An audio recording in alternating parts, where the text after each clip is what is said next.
నమస్తే, నేను మీ సుష్మిత. ఇప్పుడు రచయిత్రి అమృత రచించిన సీక్రెట్ ట్యూటర్ అనే కథను విందాం. సీక్రెట్ ట్యూటరా? ఇదేమి చిత్రమైన కథ అనుకుంటున్నారా? ఈ మధ్య నకిలీ పేర్లు పెట్టుకొని పరిచయాలు పెంచుకోవడం సర్వసాధారణమైన విషయం. అదేనండి, ఫేక్ నేమ్స్. అహల్య అనే అమ్మాయి చాక్లెట్ అనే పేరుతో చార్లీ అనే అకౌంట్ అబ్బాయితో కనెక్ట్ అవుతుంది. చాటింగ్ డేటింగ్ కోసం కాదండోయ్, అవసరానికి. తన అవసరం తీరింది సరే, తన వలన ఆ అబ్బాయికి కూడా మేలు జరుగుతుంది. ఇద్దరూ అనుకోకుండా కలుస్తారు. అదే వారు జీవితకాలం కలిసి ప్రయాణం చేయడానికి బాట వేస్తుంది. ఈ విచిత్రమైన కథలో చిత్ర విచిత్రమైన మలుపులు చూద్దాం. మీరు నవ్వడానికి సిద్ధమవ్వండి. అదేనండి, నిద్రలోకి నవ్వుతూ జారుకోవడానికి సిద్ధమయ్యే ముందు సౌకర్యవంతమైన స్థితిలోకి వెళదాం. మీరు ఇష్టమైన రీతిలో పడుకొని అన్ని లైట్లను ఆఫ్ చేసి మీ కళ్ళు మూసుకోండి. నెమ్మదిగా గాలి పీలుస్తూ పూర్తిగా లోతైన శ్వాస తీసుకొని వదలండి. ఈ ప్రపంచాన్ని, ఇవాల్టి జ్ఞాపకాలను మెల్లగా పక్కకు నెట్టి నిద్రలోకి క్రమంగా జారుకునే సమయం ఇది. మరోసారి నెమ్మదిగా గాలి పీలుస్తూ లోతైన శ్వాస తీసుకొని మీ శరీరంలోని ఒత్తిడిని బయటకు వదిలివేయండి. ఇప్పుడు మీరు చేయాల్సిందల్లా విశ్రాంతి తీసుకోవడం, సేద తీరటం, మునుపటి స్థితికి రావటం. మీరిప్పుడు మంచం మీదున్నారు. రోజువారీ అలసట నుంచి మీ శరీరం విశ్రాంతి తీసుకుంటున్నట్లుగా మీకు అనిపిస్తుంది. కాళ్ల నుంచి మొదలుపెట్టి మీ అవయవాల్లోని ఒత్తిడిని ఒక్కొక్కటిగా బయటకు పంపించేయండి. మీకోసం అవన్నీ రోజంతా చాలా కష్టపడ్డాయి కాబట్టి వాటికి విశ్రాంతి తీసుకునే అర్హత ఉంది. ముందుగా మీ పాదాల్లో మొదలైన విశ్రాంత అనుభూతి క్రమంగా మీ మోకాలి క్రింది భాగానికి చేరుతుంది. అక్కడి నుంచి మోకాళ్లలోకి ప్రవేశిస్తుంది. ఇప్పుడు మీ కాలి ఎగువ భాగాన్ని విశ్రాంతి తీసుకొనివ్వండి. ఈ విశ్రాంత అనుభూతి క్రమంగా మీ పొత్తికడుపు నుంచి వెన్నెముక గుండా ఎగువ వీపు వరకు వచ్చి తరువాత ఛాతీలోకి ప్రవహిస్తున్నట్లుగా గుర్తించండి. అక్కడి నుంచి మీ భుజాల్లోకి, తరువాత చేతుల్లోకి, చివరగా వేలికొనల వరకు వెళుతున్నట్లుగా అనుభూతి చెందండి. ఆపై మీ మెడ, తల, ముఖం వరకు ఆ అనుభూతి ప్రవహిస్తుంది. ఇప్పుడు మీ శరీరం మొత్తం ప్రశాంతంగా, రిలాక్స్డ్గా నిద్రకు సిద్ధంగా ఉంది. త్వరలో మీరు చక్కని నిద్రలోకి జారుకుంటారు. డ్రీమ్ ల్యాండ్లో ప్రశాంతంగా ప్రయాణిస్తారు. ఈ ప్రయాణం ఉదయం వరకు కొనసాగుతూ ఉంటుంది. కాబట్టి మీరు కథను వింటున్నప్పుడు మీ శ్వాసను కూడా అనుసరించండి. అద్భుతమైన నిద్రానుభవం కోసం మీ శరీరం మొత్తానికి విశ్రాంతినిస్తూ స్థిరంగా ఉండండి. అహల్య చాలా డబ్బున్న అమ్మాయి. డబ్బిచ్చి డిగ్రీ తెచ్చుకునే రకం. బ్రతకడానికి తెలివితేటలు అవసరం లేనంత విలాసవంతమైన జీవితం గడుపుతూ ఉంటుంది. అనుకోకుండా అహల్యకు డబ్బివ్వకుండా, చదువు కొనుక్కోకుండా MBA పాస్ అవ్వాలి అని షరతు పెడతాడు విదేశాల్లో డబ్బు సంపాదించి తిరిగి అలసిపోయి ఇండియాలో స్థిరపడదామనుకున్న నాన్న. అసలే ఫారిన్ సంబంధం తమ వ్యాపారానికి, తమ కూతురికి జోడీ అయ్యేందుకు సిద్ధంగా ఉంది. అహల్య స్నేహితులతో తనకు వచ్చిన కష్టం చెప్పుకుంది. ఇప్పటికిప్పుడు నేను చదవడం ఎంత కష్టం, అంత కష్టం నేను పడలేను, అసలు అలవాట్లేదు నాకు అనుకునేసరికి, పార్ట్ టైం ఫ్రీలాన్స్ ప్రాజెక్టులు చేసేవాళ్ళు దొరికినట్టు నీకు పార్ట్ టైం ఆన్లైన్ కోచింగ్ ఇచ్చేవారు ఉంటారేమో చూడు అని సలహాలిచ్చారు స్నేహితుడు. ఏంటి, అలాంటి వారు ఉంటారా అని ఆశ్చర్యపోయింది అహల్య. అవును, నేను నా ప్రాజెక్ట్స్ ఆన్లైన్లో పెట్టి తక్కువ బిడ్ చేసిన వారితో రాయిస్తా అన్నాడు ఒకడు. అవును, నేను కాలేజీలో పాటలనే నాకు ఆన్లైన్లో ఒకరు రాస్తారు. ఇన్నాళ్ళు అది ఎవరికీ చెప్పలేదు అంది మరో అమ్మాయి. అయితే ఆన్లైన్లో అన్నిటికీ సొల్యూషన్ ఉందన్నమాట అనుకున్న అహల్యకి డబ్బిస్తే ఎవరైనా ఏదైనా చేసేవారున్నారు అన్నాడు మరో డబ్బున్న విలాసవంతుడు ఒక కాస్ట్లీ బీర్ తాగుతూ. ఆ ఆన్లైన్ సైట్లో తన పేరు పెట్టుకోవద్దని, తమ పేరు బయటకి రాకుండా మేనేజ్ చేయాలని చెప్పారు అహల్య స్నేహితులు. అయినా అహల్య పేరు ఎవరైనా పెట్టుకుంటారా? ఏంటో మా అమ్మ పిచ్చి, పాతకాల పేర్లు. మా అమ్మ పూజలకు, మా నాన్న సంపదకు పోలికే ఉండదు. సరే చాక్లెట్ 888 అని పెట్టుకుంటానులే అని తన దగ్గర పనిచేసే అకౌంటెన్సీ చదివిన మేనేజర్తో ఆన్లైన్ అకౌంట్ ఓపెన్ చేసుకుంది అహల్య.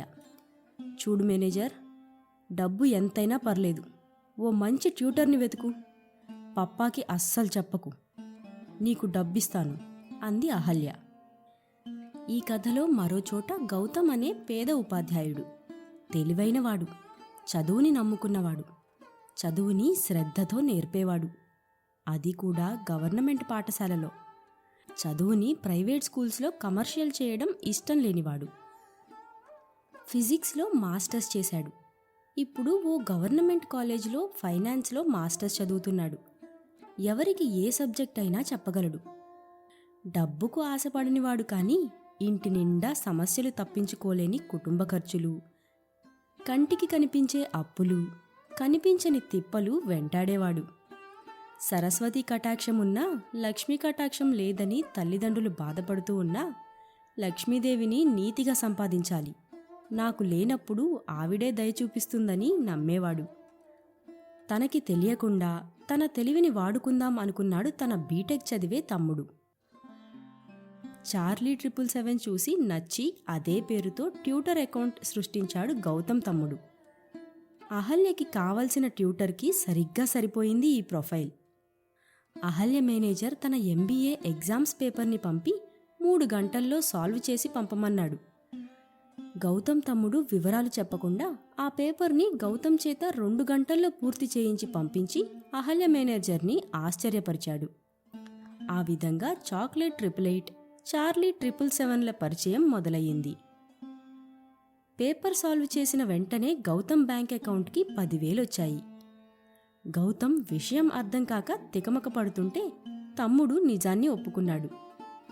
తమ్ముడి చేసిన పనికి సహనం కోల్పోయిన గౌతమ్ తమ్ముణ్ణి కొట్టబోయాడు. కొట్టన్నా, చదువుని ప్రేమిస్తావు, నీ పుస్తకాలు నేను వాడుకుంటా, కానీ బీటెక్ 3వ సంవత్సరంలో చేరడానికి ఫీజు కట్టాలి. కిందటి వారమే చెల్లికి ఫీజు కట్టడానికి దాని గొలుసు తాకట్టు పెట్టావు. నీ దగ్గర డబ్బు లేదని నాకు తెలుసు అనేసరికి బీదరికం తన తమ్ముడిని చేతకానివాడిని చేయడం ఇష్టం లేక, సరే ఈ డబ్బు ఎలా వచ్చిందని వివరాలు కనుక్కున్నాడు. ఎవరో చాక్లెట్ అన్నా, వాడు MBA చదువుతున్నాడు, వాడికి చదువు నేర్పితే డబ్బు ఇస్తామన్నారని చూశాను. శాంపిల్ పేపర్ సాల్వ్ చేస్తే 10,000 పంపాడు అన్నాడు. ఒక క్వశ్చన్ పేపర్కి ఉన్న గిరాకీ చూసి ఆశ్చర్యపోయాడు గౌతమ్. కానీ డబ్బు వచ్చింది అహల్య అనే అకౌంట్ నుంచి. చాక్లెట్ అమ్మాయి అయ్యుండొచ్చు, మనకెందుకు? కానీ మోసాలుంటాయి. సరే, ఇక నుంచి ఏం చేసినా నన్ను అడుగు అని తమ్ముడికి చెప్పాడు. మరోవైపు మేనేజర్ చార్లీ గురించి అహల్యకు చెప్పాడు. సరే, అతనితో నేనే మాట్లాడతా, ఎందుకంటే నాకేమీ రాదన్న విషయం నువ్వు చెప్పకూడదు మేనేజర్. అతని నెంబర్ తీసుకో అంది అహల్య అలియాస్ చాక్లెట్. వీరిద్దరినీ కలపడానికన్నట్టు గౌతమ్ తల్లి ఊపిరి పీల్చుకోలేక ఇబ్బంది పడుతోంది. ఊపిరితిత్తులు పూర్తిగా పాడయ్యాయి, ఆపరేషన్ అన్నారు డాక్టర్లు. కనీసం 5 లక్షలు కావాలి. వేలల్లో ఉన్న తమ్ముడు కాలేజీ ఫీజు కట్టలేని గౌతమ్ లక్షలు ఎక్కడి నుంచి తెస్తాడు? తన కోసమే అన్నట్టు send phone number, we will figure out a deal అని చాక్లెట్ అకౌంట్ నుంచి మెసేజ్ వచ్చింది. ఫోన్ నంబర్ పంపన్నా, కష్టాల్లో మోసం చేయనివ్వకుండా చదువు నేర్పటానికి డబ్బొస్తుంది అని ప్రోత్సహించాడు తమ్ముడు. చేతగానితనంలో చిన్నవాడిచ్చిన సలహాలు కూడా వేదవాక్కుల్లా వినిపిస్తాయో ఏమో. సరే అని నెంబర్ పంపాడు గౌతమ్. ఫోన్ వచ్చింది. చూడు చార్లీ, మన అకౌంట్స్ ఎలా కలిశాయో, Charlie and the Chocolate Factory లాగా. అయినా నా వివరాలు నీకు అనవసరం. నేనెంత డబ్బైనా ఇస్తాను. నేను గంటలు కష్టపడి చదవలేను. రోజుకో గంట MBA ఎగ్జామ్స్ టైంలో సబ్జెక్టులు నేర్పితే ప్రతి పేపర్కి డబ్బిస్తాను అని అంది ఓ అమ్మాయి. చూడండి, మీ వివరాలు నాకు అక్కర్లేదు, కానీ నాకు డబ్బు అవసరం ఉందని ఒప్పుకుంటున్నాను. అయితే నేను నేర్పిన చదువుని ఆ గంటసేపైనా శ్రద్ధగా వింటానని, తప్పు చేయడానికి వాడనని నాకు మాటివ్వండి అన్నాడు చార్లీ అలియాస్ గౌతమ్. సరే, నీ పాస్పోర్ట్ కాపీ పంపు అంది అహల్య. నేను పాస్పోర్ట్ లేని పేదవాణ్ణి, అయినా ఆధార్ కార్డు నా గుర్తింపు కదా. పైగా నాకు డబ్బు పంపాలంటే మీకు కావాల్సింది నా బ్యాంక్ అకౌంట్ కదా అన్నాడు గౌతమ్. ఓకే, అదే పంపు అని ఫోన్ పెట్టేసింది అహల్య. తెలిసి అడిగిందా తెలియక అడిగిందా తెలియలేదు గౌతమ్కి. అయితే చాక్లెట్ అంటే అమ్మాయని అర్థమైంది. గౌతమ్కి తన తెలివి తెలిసిపోయిందని తడబడి పెట్టేసింది అహల్య. మొదటి పేపర్ ఎకనామిక్స్. తనకి ఉన్న గంటలో ఏం చెప్పాలని అడిగాడు చార్లీ. చూడు, కామిక్స్ తప్ప నాకు ఎకనామిక్స్ తెలీదు. నీకు గంట టైం ఉంది, ఏం చెప్పగలవో చెప్పు అనేసింది ఫోన్లో అహల్య. మీకు కామిక్స్ తెలుసు, ఇంకేం తెలుసో చెప్తే వాటి ఆధారంగా మొదలు పెడతా అన్నాడు గౌతమ్. మా నాన్నది పెద్ద కార్ల కంపెనీ. నేను కొరియన్ వెబ్ సిరీస్ బాగా చూస్తా. నేను చాక్లెట్స్ బాగా తింటా. ఫ్రెండ్స్తో పబ్కి వెళ్తా. అంతకు మించి ఏమీ లేదని అంది అహల్య. అహల్య అన్న ఆ పేరుకి, తాను చెప్పే అలవాట్లకి సంబంధం లేని ఐశ్వర్యవంతురాలు అహల్య అని మాత్రం అర్థమైంది గౌతమ్కి. చూడండి, కొరియన్ సినిమాలు నేనెప్పుడూ చూడలేదు. పూట గడవని పేదరికంలో విలాసాలకు దూరంగా ఉంటాను. సరే, మీకు అర్థమయ్యేలా చెప్పే ప్రయత్నం చేస్తాను. మీరు మీకు మాత్రమే ఓ ఇంపోర్టెడ్ కారు కొనడానికి కారు ఖరీదు మాత్రమే చూస్తారేమో కదా, అది మైక్రో ఎకనామిక్స్. మీరు మన దేశంలో వారందరికీ కార్లు కొనాలంటే నాలాంటి బీదవారి గురించి ఆలోచించాలి. దానిని నాలాంటి వారి స్తోమత, అవసరాలు, దేశ ఆర్థిక పరిస్థితి, నాలాంటి వారు ఎంతమంది, మీలాంటి డబ్బున్నవారు ఎంతమంది, ఇలాంటి ఎన్నో విషయాలు తెలుసుకోవాలి. అది మ్యాక్రో ఎకనామిక్స్ అంటూ ఓ చిన్న ఉదాహరణ చెప్పి, మనందరి సంపదలకు దేశాలు, ప్రభుత్వాలు నిలవడానికి అవసరమైనదే ఎకనామిక్స్ అని చెప్పేసరికి చాక్లెట్కి చాక్లెట్ తిన్నంత సులువుగా అర్థమవ్వడం మొదలయ్యింది. సరిగ్గా గంట అనుకున్నా గంటన్నర సేపు విని, సరే రేపు ఎగ్జామ్ రాసి ఫోన్ చేస్తా అని ఫోన్ పెట్టేసింది అహల్య. ఎప్పుడూ అంత రాసుండదు. ఈసారి సగానికి సగం ప్రశ్నలకి జవాబులు రాసేసింది. ఎంతో సాధించానని గర్వపడిపోయి మేనేజర్కి చెప్పి 25,000 పంపమంది చాక్లెట్. ఆ రోజు రాత్రికి అకౌంట్స్ ట్యూషన్ సమయంలో 20,000 పంపేశారు, అంత బాగా రాశారా అని అడిగాడు గౌతమ్. అదేంటి, 25,000 కదా అంది అహల్య. అవునా, చూసుకోండి అహల్య గారు అన్నాడు గౌతమ్. నీకు నా పేరెలా తెలుసు, నా వివరాలు నీకు అనవసరం అన్నాను కదా అని కోపడింది అహల్య. అయినా పేరు వివరాలు తెలుసుకోకపోతే మోసం జరిగినప్పుడు పసిగట్టేదెలా? నా బ్యాంకు పాస్బుక్ కాపీ పంపాను, నా అడ్రస్ కూడా మీ దగ్గర ఉందిగా. నీ పేరు అహల్య అని నా బ్యాంక్ స్టేట్మెంట్లో చూపించింది అన్నాడు గౌతమ్. అవునా, నీ పేరు నాకు తెలీదు. అయినా నీ వల్లే ఈరోజు మొదటిసారి నేను ఎగ్జామ్ పేపర్ 3 పేజీలు నింపగలిగాను. ఇప్పుడే మా మేనేజర్ని పిలిచి 5,000 ఇవ్వమంటాను అంది అహల్య. 3 పేజీలు నింపితేనే 25,000 ఇస్తున్నారు అంటే మీకు డబ్బు లెక్కలేదని నాకు తెలుస్తోంది. కానీ మీ చుట్టూ ఏం జరిగినా పట్టించుకొని విలాసవంతులైతే ఎలా? మీరే నాకు పంపండి, అప్పుడే డబ్బు తీసుకుంటా అంటూ అహల్యకి 5,000 ఎలా పంపాలో చెప్పి బ్యాలెన్స్ చెక్ చేసుకోవడం, ఓపెనింగ్ క్లోజింగ్ అకౌంట్ చూడడం, ఆన్లైన్ ట్రాన్స్ఫర్ చేయడం చెప్తూ అకౌంట్స్ నేర్పాడు గౌతమ్. 2 గంటలు నేర్చుకుంది అహల్య. అయితే నీ పేరు గౌతమ్ అన్నమాట అని కనిపెట్టేసింది అహల్య. అహల్య గారు, అవసరానికి డబ్బు పంపి ఆదుకుంటున్నారు. మీకో విషయం చెప్తాను. మీ మేనేజర్ మీద ఓ కన్నేసుంచండి. ఎంత డబ్బు మీకు తెలియకుండా తింటున్నాడో చూసుకోండి అని ఫోన్ పెట్టేశాడు గౌతమ్. ఆ తరువాత ఫైనాన్స్ పేపర్లో తన తల్లి ఆపరేషన్ కోసం తన లోన్ తీసుకోవాలి అని చెప్తూ, తన అవసరానికి పొలమో బంగారమో ఎలా తాకట్టు పెడతాడో చెప్తూ ఫైనాన్స్ చెప్పాడు. ఆ తరువాత ఓ సంస్థలో పనిచేసే వారిని అర్థం చేసుకోవడం, వారిని తీసుకోవడానికి అర్హతలు, స్టాఫ్ ఉన్నాక వారి బాగోగులు చూసుకోవడం, ఆర్గనైజేషన్, హెచ్ఆర్ పేపర్లో నేర్పాడు. తర్వాత రోజు మేనేజర్ అహల్యకు తెలియకుండా ఒకరికి 30,000 ఇస్తున్నానని 10,000 ఇచ్చాడు. పట్టేసుకున్నాను. వెంటనే నాన్నకు చెప్పి వాడిని గెంటేశాను అంది అహల్య గౌతంతో. తప్పు అహల్య.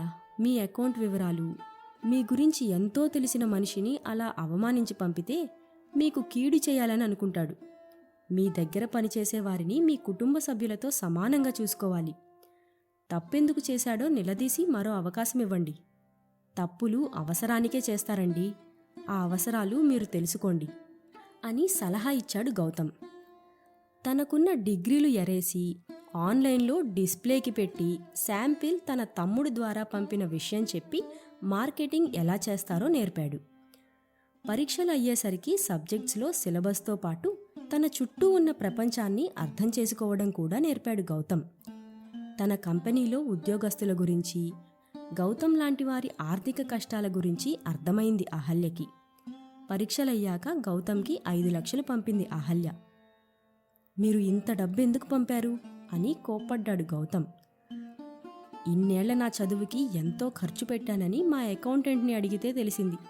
దానివల్ల నాకు చదువు మీద విరక్తొచ్చింది. కానీ ఇప్పుడే నేను ఇష్టపడి చదవడం నేర్చుకుంటున్నాను.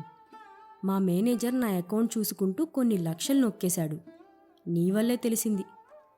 మోసం చేసిన వారి అవసరాలు తీర్చి మరో అవకాశం ఇస్తాననేసరికి ఆయన నా కాళ్ల మీద పడినంత పనిచేసి ఇంకెప్పుడూ తప్పు చేయనని తన కూతురి పెళ్లికి ఇలా చేశాను అన్నాడు. అతని అవసరం అర్థమైంది. అసలు నా బ్యాంక్ అకౌంట్లో ఎంత డబ్బుందో కూడా నీ వల్లే తెలిసింది. నేను మా మేనేజర్ కూతురు పెళ్లికి డబ్బిచ్చే ముందు నా జీవితంలో మొదటి మంచి పని మీ అమ్మ ఆరోగ్యం కోసం డబ్బు పంపితే బాగుంటుందని అనుకున్నాను. కాదనకు. మళ్ళీ సెకండ్ సెమిస్టర్ ఎగ్జామ్స్కి ఫోన్ చేస్తా గౌతమ్ అంది అహల్య. మీరు నా అవసరాలలో ఆదుకున్న లక్ష్మీదేవి. మళ్ళీ ఎగ్జామ్స్ వరకు కాదు, ఎప్పుడు ఏమి తెలియకపోయినా నేనున్నానని మర్చిపోకండి అన్నాడు గౌతమ్. ఆ తరువాత అహల్య తన క్లాసులు కూడా శ్రద్ధగా వినేది. తన తెలివిని చూసి నవ్విన వాళ్లే తన సలహాలు తీసుకునే తెలివైన అమ్మాయి అయ్యింది. మొదటి సెమిస్టర్ పరీక్షల్లో పాస్ మార్కులు వచ్చిన అహల్యకి రెండో సెమ్లో సెకండ్ డివిజన్లో మార్కులొచ్చాయి. తను ఎప్పుడు ఏ సలహా కోసం గౌతమ్కి ఫోన్ చేసినా చులకన భావం లేకుండా తన జీవిత ఉదాహరణలు తీసుకొని సులువుగా అర్థమయ్యేలా చెప్పేవాడు గౌతమ్. గౌతమ్ అహల్య మధ్య స్నేహం ఏర్పడింది. అహల్య తన తండ్రికి ఉన్న వ్యాపారాల గురించి చెబుతూ ఉంటే వివరాలు తెలుసుకొని తన తండ్రికి ఎలా సాయపడాలో నేర్పేవాడు గౌతమ్. ఇలా 2 ఏళ్ల MBA అయ్యేనాటికి తన ఇంట్లో జరిగే మోసాల నుంచి తన పనివారికి కావలసిన సదుపాయాల వరకు తానే చూసుకోవడం మొదలుపెట్టింది అహల్య. తనలో మార్పు గమనించిన తన తండ్రి తన వ్యాపారాల గురించి తనకు వివరించడం మొదలుపెట్టాడు. కొన్నాళ్లకి చాలా విషయాల్లో బిజీ అయిపోయింది అహల్య. ఇప్పుడు గౌతమ్తో మాట్లాడే తీరిక కూడా లేదు. అహల్య కోసం పెళ్లి సంబంధం సిద్ధంగా ఉంది అనుకున్నాం కదా. వారితో ముందు బిజినెస్ కొలాబరేషన్ అయితే బావుంటుందని భావించాడు అహల్య తండ్రి. వారితో అహల్యకి చనువు పెరిగేలా MBA అయ్యే నాటికి తమ కంపెనీకి రమ్మని ప్రోత్సహించారు అహల్య తండ్రి. ఓసారి ఇంపోర్టెడ్ కార్స్ గురించి ప్రెజెంటేషన్ జరుగుతోంది. అహల్యని చేసుకోబోయేవాడు తమలాంటి బాగా సంపన్నుల కుటుంబాల కోసం ఇంపోర్టెడ్ కార్స్ ఎన్ని తెప్పిస్తే తమ కంపెనీలకి ఎంత లాభం అని వివరిస్తున్నాడు. అందరూ తెగమెచ్చుకుంటున్నారు. అహల్యకి మాత్రం ఏదో అసౌకర్యంగా అనిపించింది. లేచి వెళ్ళిపోతానని తన తండ్రికి చెప్పింది. ఏదైనా ఉంటే మాట్లాడు, అందరూ మనవాళ్లే అన్నారు వాళ్ళ నాన్న. కార్లను ఇంపోర్ట్ చేసుకునే బదులు మధ్యతరగతి వారిని దృష్టిలోకి తీసుకోవడం మంచిది. ఆటోమొబైల్ ఇండస్ట్రీలో మ్యాక్రో ఎకానమీ ఎఫెక్ట్ మనం ఆలోచించాలి. అంటే ఇంపోర్ట్ ట్యాక్సులు కట్టే బదులు ఇక్కడే ఒక మ్యానుఫ్యాక్చరింగ్ యూనిట్ పెడితే కార్ల ప్రొడక్షన్ పెంచొచ్చు, ఎంతోమందికి ఉపాధినివ్వచ్చు. కాలుష్యం లేకుండా పెట్రోల్ అవసరం లేని ఎలక్ట్రిక్ కార్స్ మొదలుపెట్టచ్చు అనేసరికి తనని చేసుకునేవాడి వైపు వాళ్ళు తప్ప అందరూ మెచ్చుకున్నారు. అహల్యకి దేశ GDP పట్ల ఇంత శ్రద్ధ గమనించిన తన తండ్రి, మరి నీకు ఆ బాధ్యత ఇస్తాను, నువ్వు చెప్పింది చేసి చూపిస్తావా అని అడిగారు. చేస్తాను, కానీ మనకి ప్రొజెక్షన్ వేసేవారు కూడా సబ్జెక్టు తెలిసినవారు కావాలి. నలుగురికి అర్థమయ్యేలా చెప్పగలిగేవారు, మనుషులను ప్రేమించేవారు, కంపెనీ మనది అని పనిచేసేవారు, కంపెనీ కోసం నిజాయితీగా ఉన్నవారు కావాలి అంది అహల్య. మరి అలాంటి వారు ఎక్కడ దొరుకుతారు? అని అడిగారు నాన్న. ఆన్లైన్లో సీక్రెట్ ట్యూటర్ అడ్రస్ తన బ్యాంకు పాస్బుక్ కాపీలో ఉన్నట్టు మన చుట్టూనే ఉంటారు, సాయం అడిగితే సరి అంటూ పరుగు తీసింది అహల్య. సీక్రెట్ ట్యూటర్ ఏమిటని తన తండ్రి అహల్య మేనేజర్ని అడిగి తెలుసుకున్నారు. సరిగ్గా అదే సమయానికి గౌతమ్ తమ్ముడి బీటెక్ అయ్యి ఓ కంపెనీకి ఇంటర్వ్యూకి వెళ్ళి వస్తుంటే యాక్సిడెంట్ అయ్యింది. మళ్ళీ ఆర్థిక సమస్య. మరి చివరిసారి లక్ష్మీ కటాక్షం ఉంటే బాగుంటుంది. నేను ఈ తక్కువ ఉద్యోగాలు, సమాజ ఉద్ధరణ ఉద్యమాలు మానుకుంటాను. మంచి నెల జీతానికి అప్లై చేస్తాను. కిందటిసారి అమ్మకు ఆపరేషన్ అయినప్పుడు ఈ తమ్ముడే సలహా ఇచ్చాడు. ఇప్పుడు వాడే కాలు విరిగి పడ్డాడు. నాకు సలహా ఇచ్చేదెవరు? ఇప్పటికే అహల్య నాకు ఇవ్వాల్సిన దానికన్నా ఎంతో ఆదుకుంది. మళ్ళీ అడిగే దౌర్భాగ్యం నాకు పట్టకుండా తానేవో అవసరం ఉందంటూ రాకూడదా? కరుణించమ్మా లక్ష్మీదేవి అనుకున్నాడో లేదో గౌతమ్ అని పలకరిస్తూ వచ్చింది అహల్య. గౌతమ్, నాకు నీతో పనుంది అంది అహల్య. చెప్పు అహల్య, నా వల్ల అయ్యే ఏ పనైనా చేస్తాను, కానీ నాకు కాస్త డబ్బు అవసరం. ఇప్పుడు నా తమ్ముడు హాస్పిటల్లో ఉన్నాడు అని తన కష్టం తీర్చే ఏదైనా తీరుస్తానని మాటిచ్చాడు గౌతమ్. గౌతమ్, మీ తమ్ముడి హాస్పిటల్ ఖర్చు, నీ చెల్లి పెళ్లి ఖర్చు, మీ అమ్మా నాన్నల ఆరోగ్య బాధ్యత నాది. అయితే నా బాధ్యత నువ్వు తీసుకుంటావా? నా వ్యక్తిగత జీవితంలో, వృత్తిపరమైన జీవితంలో తోడుంటావా అంటూ హాస్పిటల్లో ప్రపోజ్ చేసింది. నీ మాటలకి అర్థం లేదు. నీకు మీ ఇంట్లో సంబంధం చూశారుగా. నేను నీకు తగను. ఆపదల్లో ఆదుకునే దేవతకి భక్తుణ్ణవ్వగలను కానీ భర్తను కాలేను అన్నాడు గౌతమ్. అదే మాట మా నాన్నకి వచ్చి చెప్పు అంది అహల్య. అహల్యతో వెళ్ళి తన తండ్రిని కలిసి గౌతమ్, సార్, మితిమీరి దానం చేసే మీకు, మెతుకు కోసం డబ్బు దాచుకునే నాకు చాలా తేడా ఉంది. ఇదే మాట మీ అమ్మాయికి చెప్పాను. మిమ్మల్ని కలవమంది వచ్చాను అన్నాడు గౌతమ్. ఎంత తీసుకుంటావు అని అడిగారు అహల్య తండ్రి. సార్, మీ అమ్మాయిని నేనే వదిలేస్తున్నాను కదా, ఇంకెప్పుడూ కనిపించను. మీ డబ్బు అక్కర్లేదు. ఇప్పటికే మీ అమ్మాయి చాలా ఇచ్చింది. నేను కోరుకున్నది తప్పైపోయింది అంటూ వెళ్ళిపోయే గౌతమ్తో అహల్య తండ్రి, ఓయ్, నీకు కట్నం ఎంత కావాలని అడిగానయ్యా అనేసరికి, సార్, మీ ఇంట్లో డబ్బంటే లెక్కలేదని నాకు తెలుసు, కానీ మీకు ఆడుకోవడానికి నేనే దొరికానా? అసలే నా తమ్ముడు హాస్పిటల్లో ఉన్నాడు, వెళ్ళాలి అన్నాడు గౌతమ్. అవన్నీ నేను చూసుకుంటానులే గాని నా కూతుర్లో ఎంత మార్పు తెచ్చావో తెలుసా? చిన్నప్పుడు నేను కొన్న రిమోట్ కార్కి, పెద్దయ్యాక నేనిచ్చిన ఇంపోర్టెడ్ కార్కి తేడా చూడలేని నా కూతురు ఈరోజు ఉపాధి, ఉద్యోగం, దేశ ఆర్థిక వ్యవస్థ అంటూ అదరగొట్టింది. అమ్మాయి మేనేజర్ నొక్కేసిన లక్షలు నాతో చెప్పినప్పుడే ఈ మార్పు గమనించాను. నాకు ఆస్తులు పెంచేవాడు అక్కర్లేదు, నా కూతుర్ని సమాజంలో నిలబెట్టగలిగే నీలాంటివాడు చాలు అన్నారాయన. సార్, మీరు మీ ఆవిడకు కూడా ఓ మాట చెప్పాలి. నాకెందుకో మీ నిర్ణయం తప్పనిపిస్తోంది.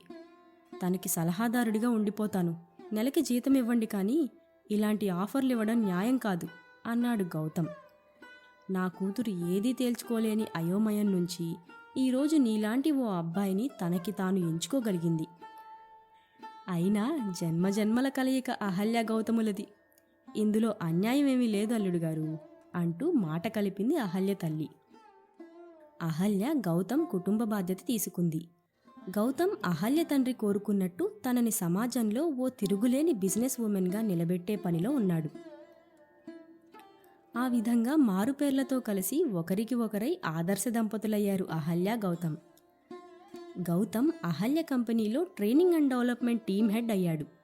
గౌతమ్కిప్పుడు లక్ష్మీ కటాక్షం, సరస్వతి కటాక్షం రెండూ ఉన్నాయి. ఇక సెలవా మరి. శుభరాత్రి. ప్రశాంతంగా నిద్రపోయేందుకు నీంద్ యాప్లోకి అడుగుపెట్టండి. ఈ క్షణమే నీంద్ యాప్ను డౌన్లోడ్ చేసుకోండి. ఒత్తిడిని తగ్గించి ప్రశాంతమైన నిద్రలోకి మిమ్మల్ని తీసుకెళ్లే చక్కని కథలు, ధ్యాన పద్ధతులు, ఆహ్లాదకర సంగీతాన్ని మీరు నీంద్ యాప్లో మాత్రమే వినండి. ఇవే కాకుండా పలు రకాల స్లీప్ ప్రోడక్ట్స్ అయిన sleep gummies, milk mix, sleep tea bags గురించిన సమాచారం తెలుసుకోవచ్చు. ఈ ప్రోడక్ట్స్కి మీరు బానిస అయ్యే అవకాశమే లేదు. వీటిని వాడడం వల్ల మీకు ఎటువంటి సైడ్ ఎఫెక్ట్స్ కూడా ఉండవు.